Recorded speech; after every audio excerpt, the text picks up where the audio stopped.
Hi friends, welcome to అని వంటిల్లు.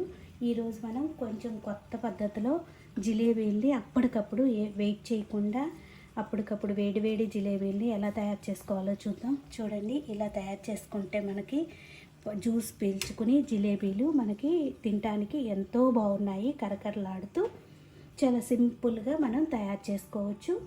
జిలేబీ తయారు చేయడానికి కావాల్సిన పదార్థాలు చూద్దాం. ఇట్లా 1 కప్పు మైదా తీసుకోండి. 1 కప్ 1.5 కప్పు షుగర్ తీసుకోవాలి.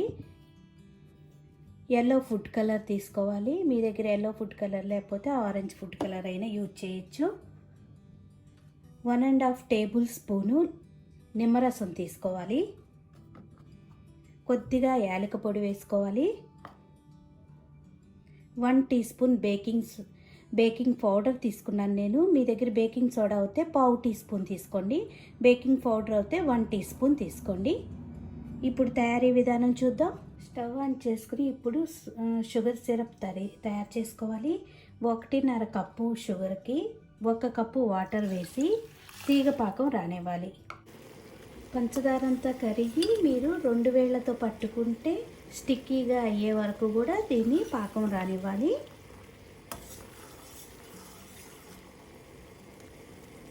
వాటర్ బాగా మనకి కాగిపోయింది, సిరప్ రెడీ అయింది. దీనిలో కొద్దిగా యాలక పొడి వేసుకుందాం. ఇప్పుడు మీరు 2 వేళ్లతో ఇలా పట్టుకుంటే ఈ 2 వేళ్ల మధ్య మనకి స్టిక్కీగా ఉంటే కనుక మనకి పాకం రెడీ అయినట్టు. ఇప్పుడు ఇది పాకం రెడీ అయ్యింది. ఇప్పుడు స్టవ్ ఆఫ్ చేసుకోవాలి. ఇలా రెడీ చేసుకున్న పాకంలో 1/2 టీ స్పూన్ లెమన్ జ్యూస్ వేసుకుందాం. ఈ లెమన్ జ్యూస్ వేసుకోవటం వల్ల మనకి సిరప్ అనేది గట్టి పడకుండా మనం జిలేబీలు వేసినప్పుడు కూడా చక్కగా పాకాన్ని పీల్చుకుని జిలేబీలు బాగుంటాయి. ఇట్లా లెమన్ జ్యూస్ వేసుకుని ఇప్పుడు దీన్ని పక్కన పెట్టుకోండి. ఇప్పుడు జిలేబీ బ్యాటర్ రెడీ చేసుకోవాలి. ఇప్పుడు మనం తీసుకున్న మైదా పిండిలో కొద్దిగా వాటర్ని వేసుకుంటూ మరీ గట్టిగా కాకుండా మరీ పలుసుగా కాకుండా కలుపుకోండి. ఉండలనేవి లేకుండా ఇలా కలుపుకోవాలి. చూడండి, పిండిని ఈ విధంగా కలుపుకున్నాక దీనిలో ఇప్పుడు లెమన్ జ్యూస్ని వేసుకుందాం.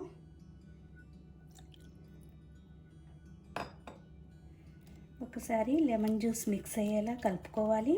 ఇలా కలుపుకున్నాక 2 చుక్కలు ఫుడ్ కలర్ వేసుకుందాం. ఫుడ్ కలర్ కూడా ఇలా మిక్స్ చేసుకున్నాక దీనిలో ఇప్పుడు బేకింగ్ పౌడర్ వేసుకుందాం. ఇప్పుడు మొత్తం మిక్స్ అయ్యేలా కలుపుకోండి. చూడండి, జిలేబీ బ్యాటర్ రెడీ అయిపోయింది. ఇలా ఏమి ఉండలు లేకుండా చూడండి, ఇలా తీసుకుంటే పిండి ఇలా పడుతూ ఉండాలి. ఈ కన్సిస్టెన్సీ ఉంటే సరిపోతుంది. దీన్ని ఇప్పుడు మనం వెయిట్ చేయ అవసరం లేదు, వెంటనే జిలేబీని వేసుకోవచ్చు. ఇదేనండి, లెమన్ జ్యూస్ వేసుకోవటం వల్ల మనం ఎక్కువసేపు ఎన్నో అవర్స్ వెయిట్ చేసి వేసుకోవసరం లేదు. అప్పటికప్పుడు జిలేబీల్ని రెడీ చేసుకోవచ్చు. ఈ చిన్న టిప్తో అప్పటికప్పుడు వేడి వేడి జిలేబీలు రెడీ అయిపోతాయి.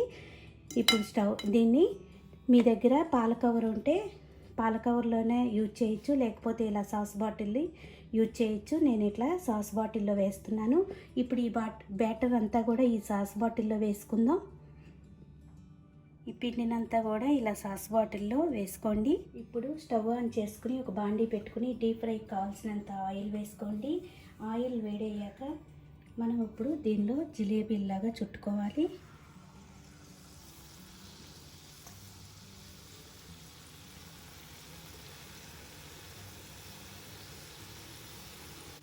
వీటిని ఎర్రగా వేగనివ్వాలి.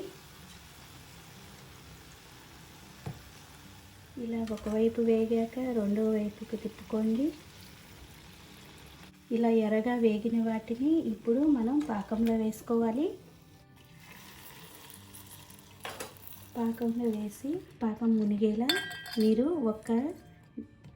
2 సెకండ్స్ దీనిలో అట్టి పెడితే మనకి ఈ జిలేబీలు పాకాన్ని పీల్చుకుని రెడీ అవుతాయి.